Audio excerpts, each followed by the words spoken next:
Hello everyone, আসসালামু আলাইকুম। আশা করি সবাই ভালো আছেন। আল্লাহর রহমতে আমরাও ভালো আছি, আলহামদুলিল্লাহ। বৃষ্টি হওয়ার পরের মুহূর্ত আমি একটু ক্যামেরা বন্দি করে নিলাম। মাশাআল্লাহ, খুবই ভালো লাগছিল। আর আজকের ভিডিওটা আমি কিচেন থেকে শুরু করেছি। এই যে আমার ফ্রিজটা দেখেন বেঁধে রেখেছে, কারণ ফ্রিজটা থেকে কয়দিন যাবৎ খুবই পানি পড়ছিল কারেন্ট চলে গেলে। তাই ফ্রিজের শোরুম থেকে লোক এসে ফ্রিজটা ঠিক করে দিয়ে গেছে। আর আমি অফ ক্যামেরায় আজকে রান্না সেরে নিয়েছি। যেহেতু ফ্রিজটা আমার কিচেনে রেখেছি, জানি ফ্রিজের লোক আসবে, তাই আমি অফ ক্যামেরায় সব কাজ করে নিয়েছি। আর আমি ফ্রিজটা ঠিক করে যাওয়ার পর পুরো রান্নাঘরটা পরিষ্কার করে নিয়েছি, তা আপনাদের সাথে একটু শেয়ার করলাম। আপনাদের ভাইয়া বাহিরে গিয়েছিল, আসার সময় এই ফলগুলো নিয়ে এসেছে। ফারহানের আজকে কয়েকদিন যাবৎ ধরে জ্বর ঠান্ডা, ও কিচ্ছু খেতে চাচ্ছিল না, তাই ওর জন্য পেয়ারা, আমড়া, আনারস, লেবু। আর এই যে এখন আমি ফারহানকে লেবু শরবত তৈরি করে দিলাম। সবাই আমার বাবাটার জন্য একটু দোয়া করে দিবেন। জ্বর ঠান্ডা যেন কিছুতেই ছাড়ছে না। আর এই তো আজকে আমি আপনাদের সাথে একটা পিঠা বানানোর রেসিপিও শেয়ার করব, আর সবার জন্য নাস্তা খাওয়ার জন্য তৈরি করব। এই পিঠাটা দক্ষিণ অঞ্চলের দিকে বেশিরভাগ মানুষ চিনে। এই পিঠাটার নাম খোলাজা পিঠা বলে, বা কে কী পিঠা বলেন অবশ্যই কমেন্টে জানাবেন। এই পিঠাটা চাউলের গুঁড়ি দিয়ে, এই যে আমি আগে চাউলের গুঁড়ি আর একটু সামান্য লবণ আর 2টা হাঁসের ডিম দিয়ে ভালো করে মিশিয়ে নিচ্ছি। এটা আমি ভালো করে কতক্ষণ মিশিয়ে তারপর কিছুক্ষণ রেখে দিব। আর যে ডিমের যেন কোনো লাম্পস না থাকে, তাই একটু ডাউল ঘুটনি দিয়ে আরও ভালো করে মিশিয়ে নিচ্ছি।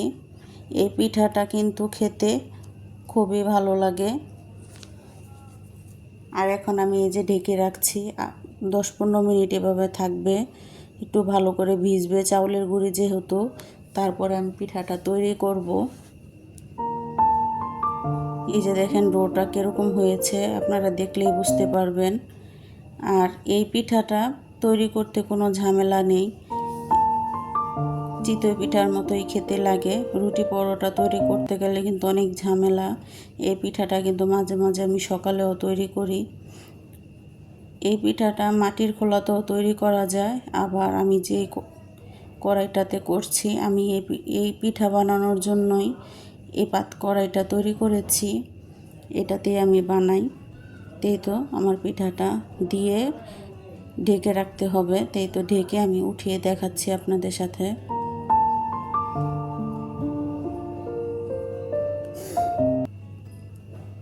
একে একে এখন আমি পিঠাটা তৈরি করে নেব। এই পিঠাটা দুধ চা বা যে কোনো মাংসের সাথে খেতেই ভালো লাগে, বা ভর্তা দিয়ে। এই পিঠাটা শীত আর গরম নেই, যে কোনো কিছুর সাথে খেতেই কিন্তু ভালো লাগে। তা আমি কিন্তু একে একে তৈরি করছি, আর বাসার সবাইকেই দিচ্ছি গরম গরম খাওয়ার জন্য।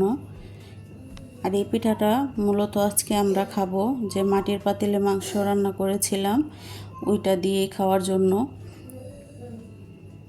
তা আমার আজকের এই ভিডিওটি আপনাদের কাছে কেমন লেগেছে অবশ্যই জানাবেন।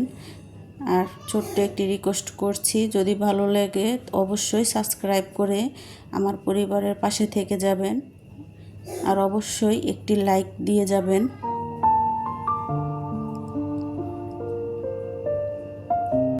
এই যে আমি কিন্তু পিঠাগুলো সব তৈরি করে নিয়েছি একে একে। আর এই তো যে মাংস রান্না করেছিলাম, এই মাংসর পুরো রেসিপিটাই আমার গতকালকের ভিডিওতে আছে। আর আমি নিয়মিত ভিডিও দিতে পারছি না, ছেলেটা অসুস্থ, একা হাতে সব কাজ করতে হয়, তাই কিছু কিছু ক্যামেরা বন্দি করে নিয়েছি কাজগুলো। অফ ক্যামেরায় বেশিরভাগ কাজগুলো করি, ক্যামেরা অন করে কাজ করতে গেলে অনেকটাই টাইম লেগে যায়।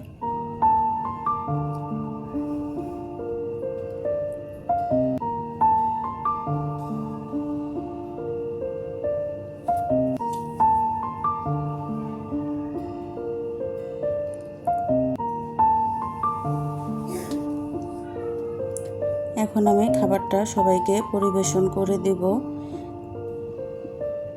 তো সবাই ভালো থাকবেন, সুস্থ থাকবেন। পরবর্তী ভিডিও নিয়ে আবারও আপনাদের মাঝে চলে আসব।